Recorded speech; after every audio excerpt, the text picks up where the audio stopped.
Some people say you cannot have any privacy on the internet at all, and I disagree. Although there are things that make it a little bit more difficult to be private, and there are certainly some things you would have to give up, and there are things that if you want to do them, you have to give up a little bit of privacy. But nevertheless, you can have some privacy on the internet.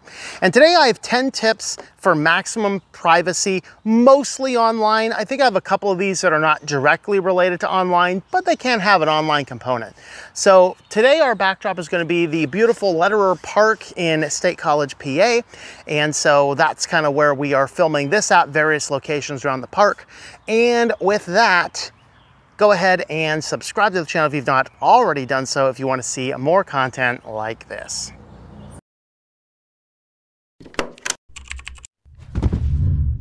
So before we start into our top 10 tips, we just want to mention that the modern world is at war to collect our information and use that information for their maximum monetization, regardless of what it does to us in the meantime. We can't enjoy movies or music or anything anymore in our current world without being constantly bombarded by advertisements. Well, of course, if you're not doing the tips that I generally do, because I haven't seen ads for all that stuff in a long time. The point is, though, we need to fight to take back as much as we can. It is possible for you to have some privacy on the internet, but we do have to give up something to do it. So let's go ahead and take a walk. And with that, we'll talk about 10 strategies to maintain privacy online.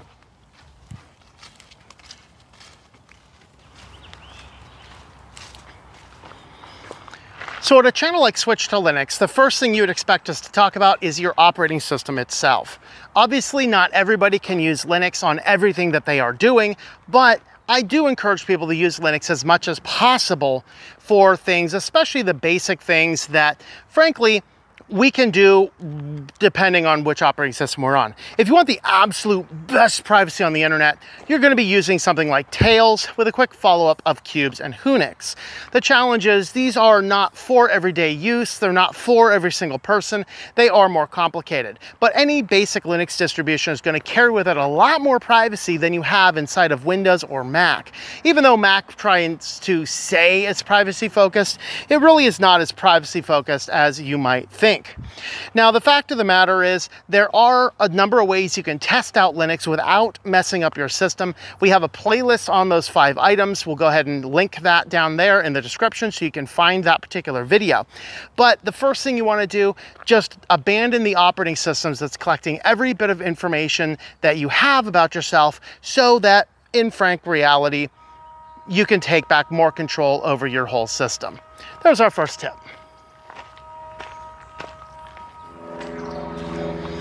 So our next tip is actually going to be using free and open source software everywhere possible. Now, you can stay on Windows and Mac and still use free and open source software. For example, things like Photoshop recently has come out trying to say we own all of your data, we can do with it what we want, we can scan everything that we want, all these types of things. You don't actually own your software. And if you don't click the little agree button, you can't even get into your cloud to download your actual data, things that you have done on your computer. You can use other alternatives, open source alternatives, or even, hey, just look for other alternatives, and you can run a lot of these on a variety of different computer systems.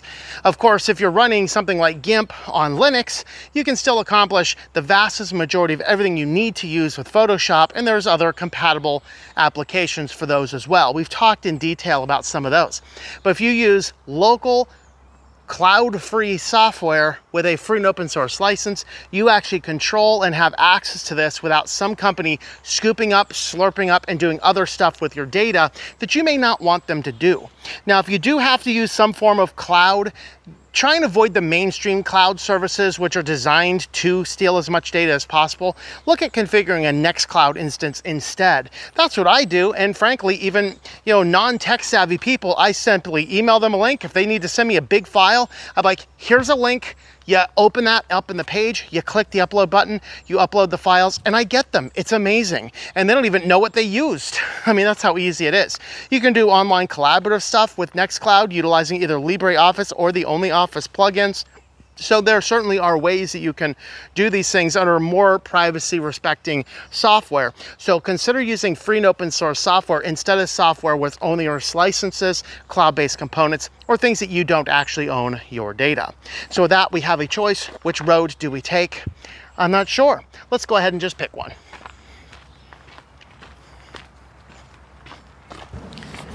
So I see you've met our friend Lucy. Lucy Lederer is who this park is named after, and there is no information about what she actually did to help found the park. But I'm glad that she did, because it's a great little park. Our third principle, however, is talking about our phones. Our phones are a source of a lot of data, and we have a couple bullet points on phones because it is very important. First and foremost, consider the operating system and the basic settings used on your phone. If possible, you should run something that is not stock Android, stock iPhone. If you have to run stock, I would probably say iPhone is probably a little bit more privacy centric than is Android. But if you have the capability, run something like Lineage, Graphene, Calyx, EOS, and some of these phones, you can purchase a phone with this pre-built. If I were to just hand my phone to somebody, they don't know that it's not even stock Android, except maybe a few basic apps are missing, like, you know, the Google Play Store and stuff, which I can add if I want to.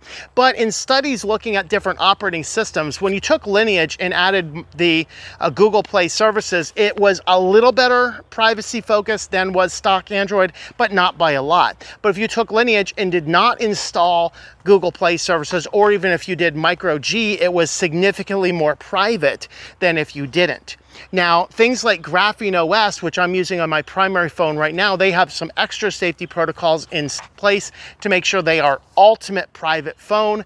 So that's the one I would use. Problem with that, it requires a Pixel. There's Calyx OS. I don't know as much about it. I think it may also require a Pixel, but I don't know a lot about Calyx. Now, Graphene does allow you to lock the bootloader. So if you do have to use banking apps or other apps that check for a locked bootloader, Graphene will work just fine, whereas Lineage does not. Now, Lineage carries with it some other benefits that you can modify the custom host files and things like that. But overall, you should look at getting a phone that is not running the stock data harvesting systems like Apple's iOS or with Google's Android. If you have to run one of those, iPhone is a little bit better than is Android, but not by a lot. But if you have the capabilities of running a Lineage or a Graphene or a Calyx or an EOS, you should go ahead and do that. While we're talking about phones, you should always disable Wi-Fi, Bluetooth, and NFC when not actively being used. If you need to use those things, turn them on, use them, and turn them off. I love the feature in Graphene that if you're not connected to a network, you're not connected to a Bluetooth device, it automatically shuts it off after a short period of time.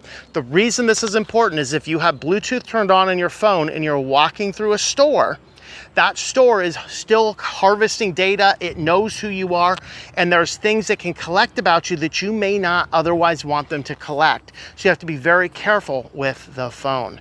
With that, guys, for our fourth video, we're gonna head on over to that picnic table off yonder because it looks like a neat place in the sun.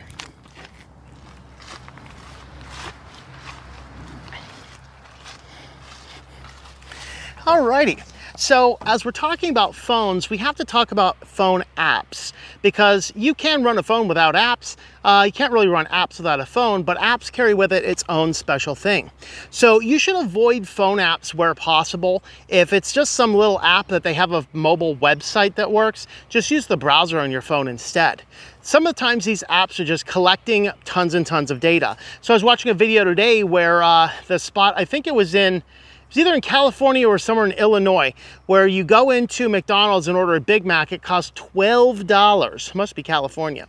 But if you order it for the same location to pick it up from your mobile phone through the McDonald's app in their drive-through or in their parking lot, and then simply walk in and get your burger 3 or 4 minutes later, it's only cost $6. They're giving you a 40 to 50% discount for using their app.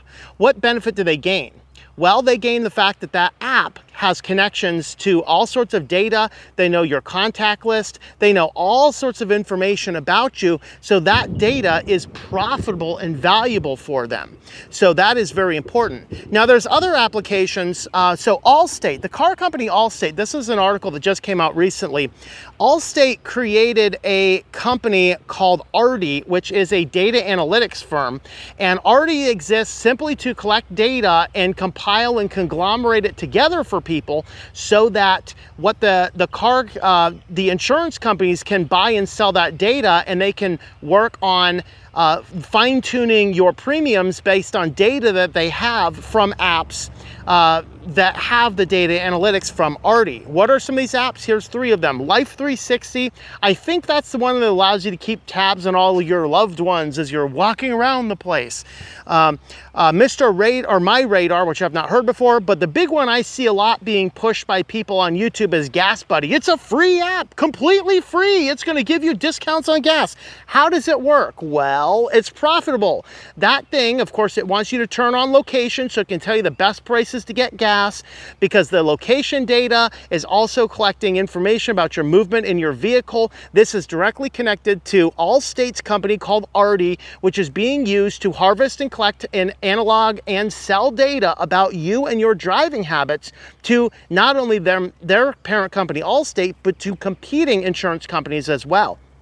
So even if you're not using those features in your car, if you have an app installed on your phone and you're turning on Bluetooth and wireless and all this other stuff, and you're running around and using that kind of stuff, guess what? They're still collecting driving data about you through the accelerometers and other sensors inside of your phone, and still putting together a lot of information and creating a driving profile on you, all thanks to a data analytics company founded by an insurance company, tied into several apps that you probably didn't even think were doing that type of information.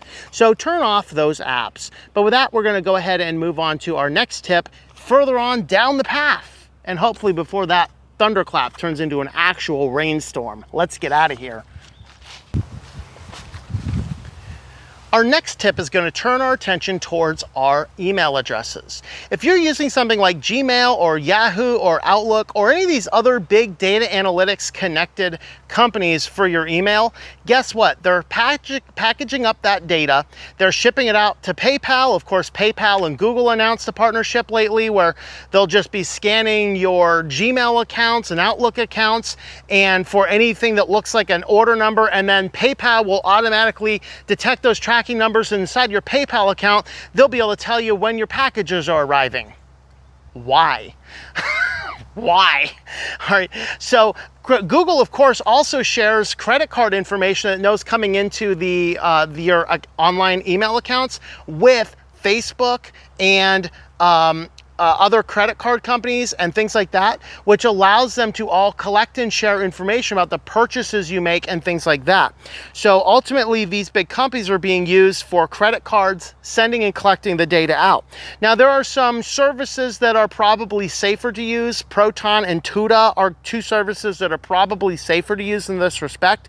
Of course, I personally prefer self-hosted email, but I do recognize some people don't necessarily want to get into that, even though it's quite easy to set up. You simply purchase a domain name, you purchase a hosting account, and you go into the cPanel and you create an email. It's not the absolute best, it's not the most secure or private, but email itself rarely is anyway. That just gives you the control over that. Of course, we have affiliate accounts at A2 Hosting, tlm.li/A2H.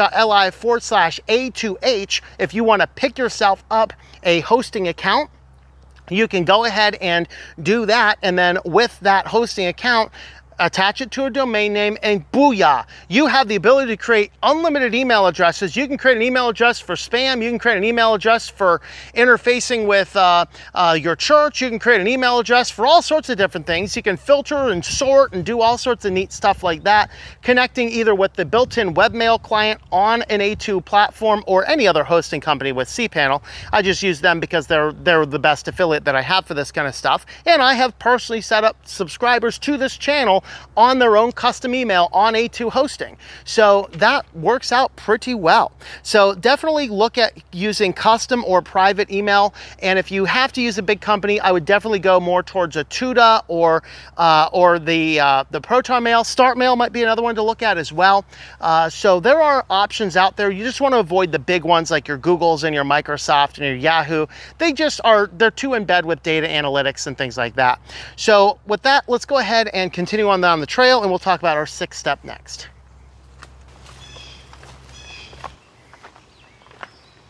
So our next tip is going to be avoiding credit cards as much as possible. There's times you might need to use the credit card. There's times it's super convenient. This is not a shill for Dave Ramsey. Okay, this is a shill not for staying out of debt. This is a shill for maintaining data privacy. Credit cards do an insane amount of data collection, and they are sharing this data among a variety of different people. Credit card companies, all of them, have shared their data with Google and Facebook and other ad networks to measure the offline effectiveness of seeing your online ads. This means if you watch an internet ad, Google knows you've seen the internet ad, and now they're going to be looking at your credit card purchase history to see if you've actually purchased a product that they know it showed you. And so this is a way that they can tie in and claim some of the effectiveness of their advertising systems. So this type of stuff has happened. They have an insane amount of stuff. Of course, now with AI, we're starting to see credit card companies utilizing AI to measure and assess some form of data as well. Now, Visa is the most concerning in this front, whereas MasterCard is using their AI systems mostly to detect fraud, and American Express wants to use AI to try and streamline efficiency in their system. Visa specifically is utilizing AI to quote unquote improve customer experience, which, by the way, if you follow this channel long enough, you know that improve customer experience is code for give you better targeted ads. So Visa, literally the company that is enslaving you to high interest payments and other things like that, the credit card company that you kind of like, I don't want to, but you're going to do it. They are now using all of your data against you to try and sell you more stuff because it makes them far, far, far more money. You need to fight back, use cash as much as conceivably possible. Not only will you save on the interest fees, that's going to make Dave Ramsey happy, but what I'm more focused on here is preventing them from seeing the things that you are purchasing.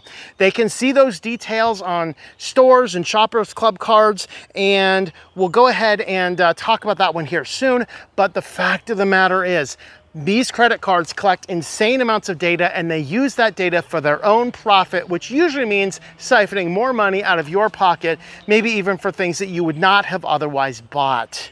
So avoid credit cards, use cash as much as possible. So our 7th tip talks about Shoppers Club cards.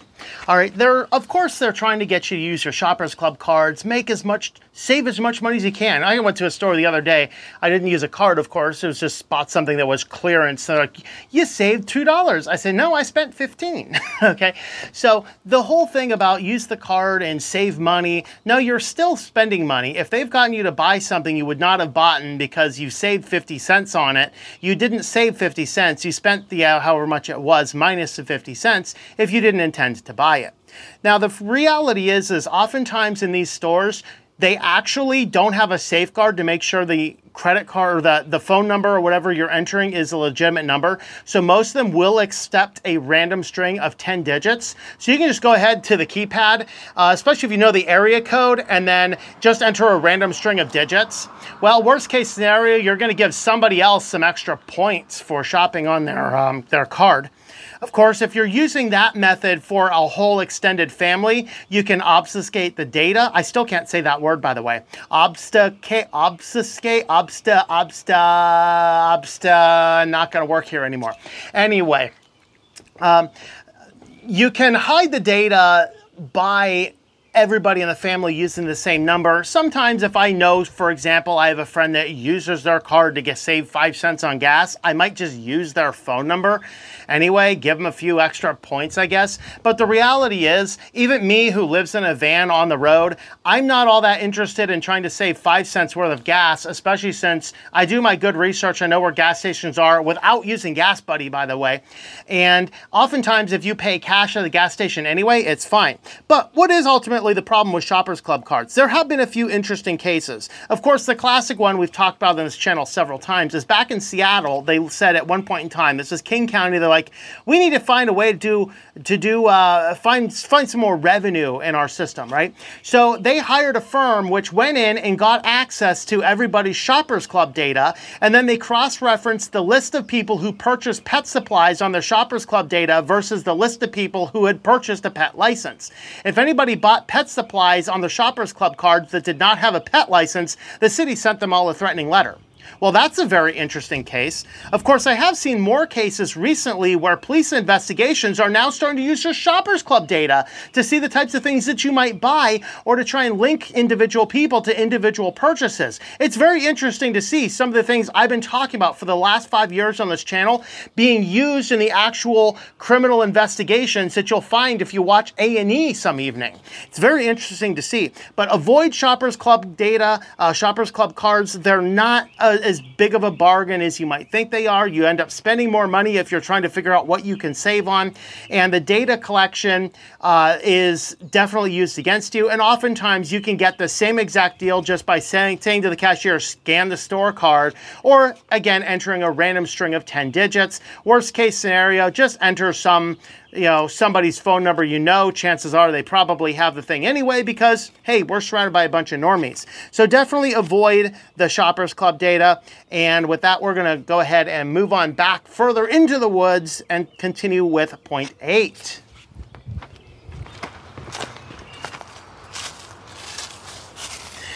All right, so for our 8th tip, what we're going to talk about is when you're going into a physical business and they're asking you for information, learn to say no. Now, you don't have to give up information for most services they ask for. Some cases, you might have to, depending on what you're doing. Use your discernment. You're going into a car dealership. Yeah, they need a lot more information. You're financing something. Of course, you need a lot more information. Go back and, look at that cash tip again. But if you're going in for a haircut and they're like, what's your email address? I don't have one. What's your phone number? I don't have one. Let's get this straight, person at the barber shop.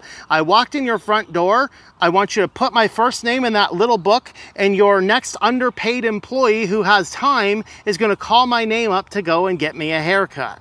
Okay, I don't need to be providing phone numbers and email addresses to walk into your establishment and get a haircut.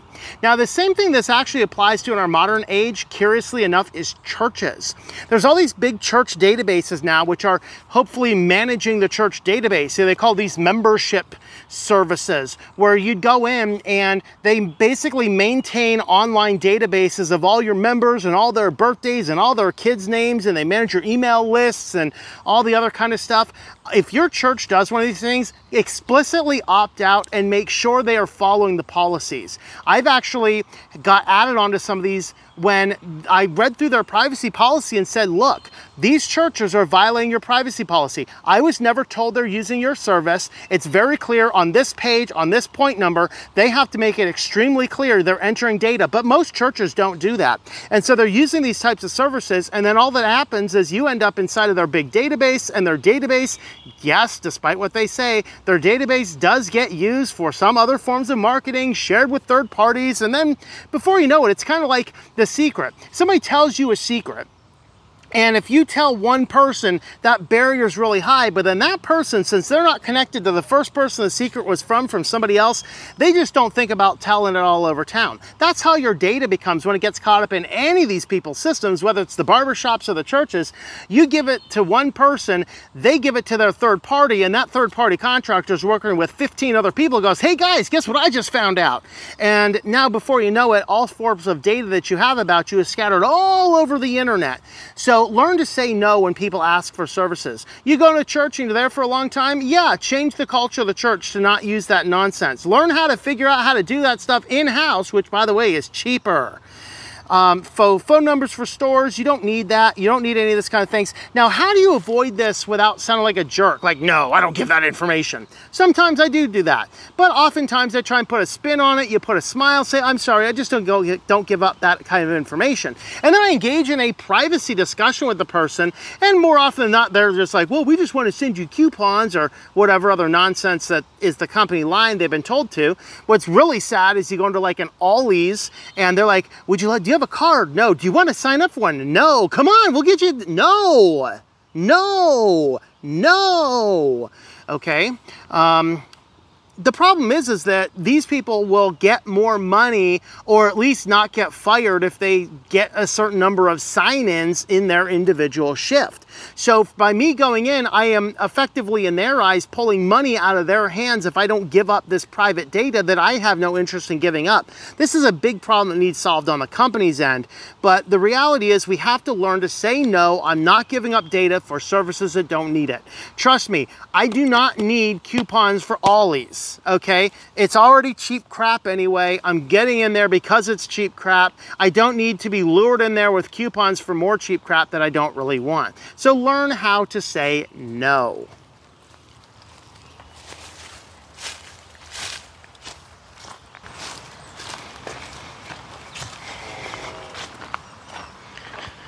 So our 9th tip is to minimize your online accounts. All right, oftentimes in our modern world, we have too many accounts as it is. So you should, once in a while, look at your individual accounts, see if there's anything online that you do not absolutely need, and go ahead and delete those old online accounts. Don't hold on to them for weird sentimental reasons. Just go through your list, get rid of them. Only also attached to this, don't immediately stay logged into every account. For example, as I'm doing Amazon shopping, depending on which computers I'm doing, I might be doing a lot of my research, collecting links on Amazon without even being logged in, because I don't really want Amazon to tie the things I'm looking for directly into my account necessarily. I'm going to personally collect a bunch of lists of items, put them on a document, and then when I'm ready to place the order, I'll go to the Amazon account and then log in and then just manually enter those links in. This gives us the ability to access, go ahead and access the account only when we have to. It's the same thing. Don't sign into Google for every single Google search you're doing, because they're going to be collecting all of that data, whereas if you're not signed in, it's not as easy to trace it directly back to you. So don't stay signed into online accounts just because you have it. Make sure you're always logged out of every account. This carries with it an extra security bonus, that if you don't stay signed into accounts and somebody does the form of malware that scrapes the cookies off your site, they're not actually going to be able to get into any of the accounts that you have.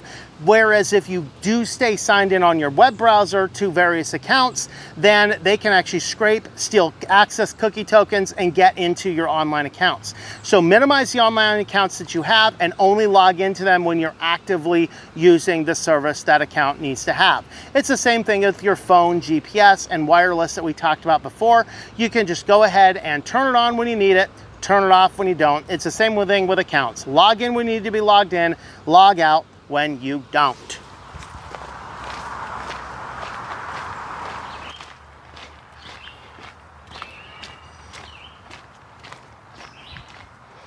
So this brings us to our 10th and final tip for this video, which is mostly an offline component with a little bit of an online component.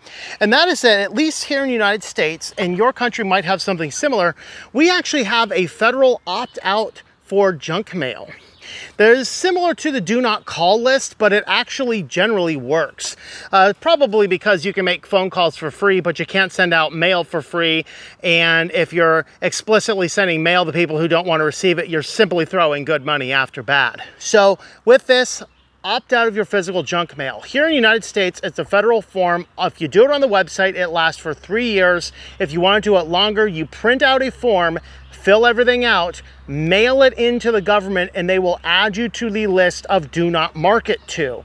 And so this will prevent companies from collecting and harvesting your data to send you unasked for marketing mailings. This is through the US Postal Service. And so if you do this, ultimately what's going to happen is your information is going to get flagged. It's easier for them to delete the information out, which means that you're going to have your data shared less and less and less with other companies that use it for a variety of purposes. Believe it or not, this thing really works. I did it a few years ago and I have 0 unsolicited mail coming to my mailbox, which is very nice as a van dweller because I don't want my inbox full of crap. So when somebody sends me my mail, I'll get things from people that I'm actively doing business with, but it restricts you from sending mail to people you're not actively doing business with. So the few companies I do business with, I will still receive their mailings, but for the most part, I do not receive any mailings from any other businesses that I have not opted in explicitly to receive messages from. So this not only minimizes your junk mail, but also prevents your name from being on lists that companies are using to sell and market to on a regular basis. So it's a very good tip, mostly offline, but it would not surprise me if it has an online component to it. With that though, we are going to wrap up this video with a few departing words, which we will say in just one moment. So we have covered 10 tips on privacy that will bolster your confidence that you will not be sharing a lot of unnecessary data on the internet.